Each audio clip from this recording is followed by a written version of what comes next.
Now, we're just learning today that a key rebel military commander is apparently calling on the leaders of the National Transitional Council to resign. Is this perhaps a signal that the rebel movement is falling apart now that Gaddafi's lost power? Well, I have some sympathy for Ismail al-Salabi and his call to get rid of all the former regime figures. I mean, it's not much of a revolution if you have former officials from the government that has just been deposed. Certainly, you would see any kind of division like that in a scenario where a revolution is not fully realized, and that seems to be the situation in Libya. But it is a transitional council, isn't it? It's temporary, so therefore there are going to be elections later, so they aren't actually chosen by the people at the moment. Isn't that acceptable, that it is a temporary organisation, and you may need people with experience to be in that council? Right, well, that's the argument, and certainly, but the more radical factions within the Libyan opposition obviously aren't going to buy that. Any kind of revolutionary movement is an alliance of convenience, but in the end, you end up with what Shah Massoud in Afghanistan once said in the 1980s in the war against the Soviets. First, we kill the Russians, next we kill each other. In Libya, they have effectively killed the Gaddafi regime, and now they're going to kill each other.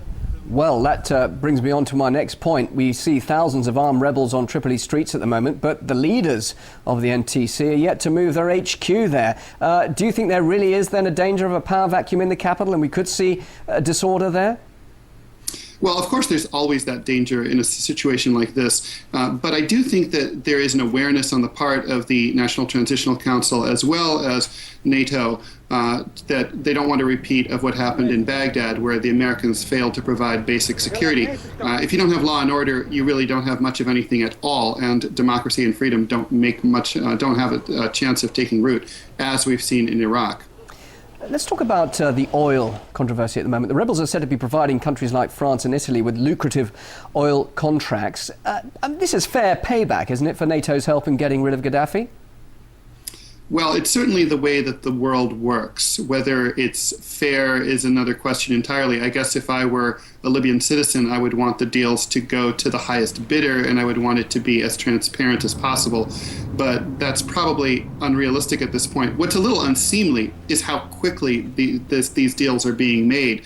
The government hasn't really taken root yet, and they're already cutting these deals. It's a little fast. But those international companies were there already before the revolution, so isn't it in the country's interest, in Libya's interest, for oil production to get back to some sort of order as quickly as possible? And you need that expertise, and you need those international companies who were there before. Certainly, there's a balance to be had between getting oil production up and running again.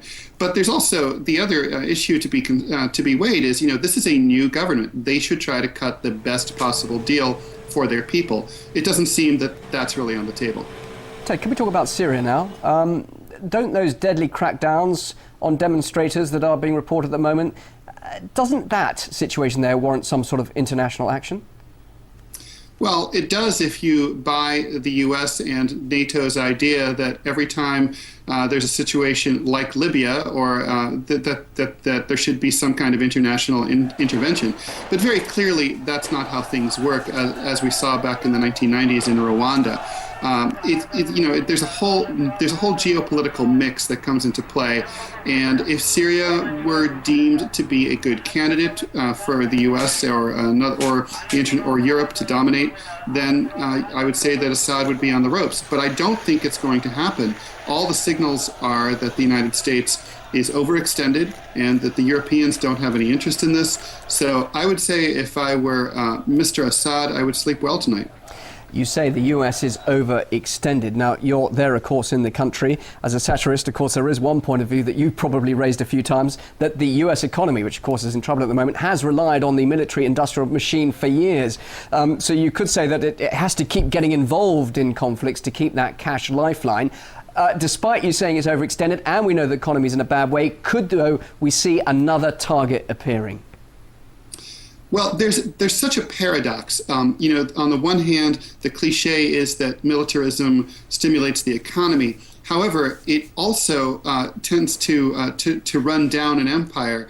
And we're seeing both at work here. I mean, at this point in the United States, militarism is driving the political structure and is allowing the system and both the Democrats and the Republicans to distract U.S. citizens from the major issues such as widespread unemployment and underemployment.